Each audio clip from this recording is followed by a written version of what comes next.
karanlığına sonbahar akşamlarımın güneş mi doğdu ey sevgili? Yoksa sen mi boyadın gönlümü yaz sevincine? Doldurdum gözümü kendinle, sebep sunmadan, aşk ilan etmeden. Bir tanem oldu son sözün, parmak uçlarınla süzülürken tenimden.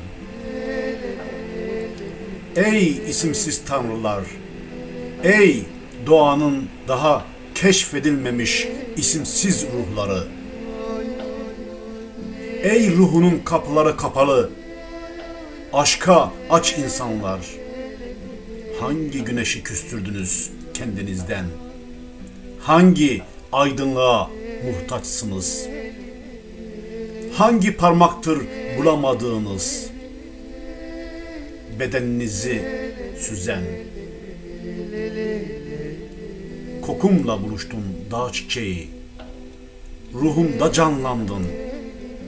Sayfalarında ismine yer vermiş benim gibi şairler. İsmine ninni okur gibi söze gelmiş. Seninle göze gelen bu adam. Utanılacak bir şey olmadı aslında aramızda.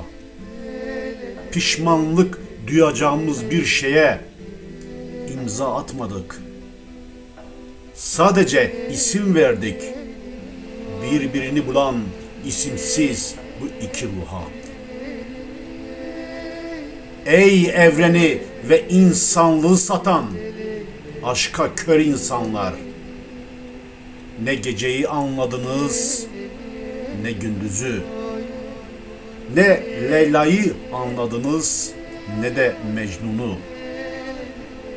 Beni ve günahlarımı siz anlasaydınız, zaten ben sizi anlamazdım. Sizin ayetlerinizde yazılı değil, benim yasaklı sevaplarım. Gönlümde yer ayırdın kendine, koynumda bıraktın kokunu. Dokunmadan sana tapınaklar önünde secdeye durdum. Tanrı insanı yaratırken meleklerine, insanın önünde secde edin dedi. Ve melek artık bir melek değildi. Secdeye durmayan bir şeytandı. Tanrı'nın insana olan aşkını anlayamadı şeytan.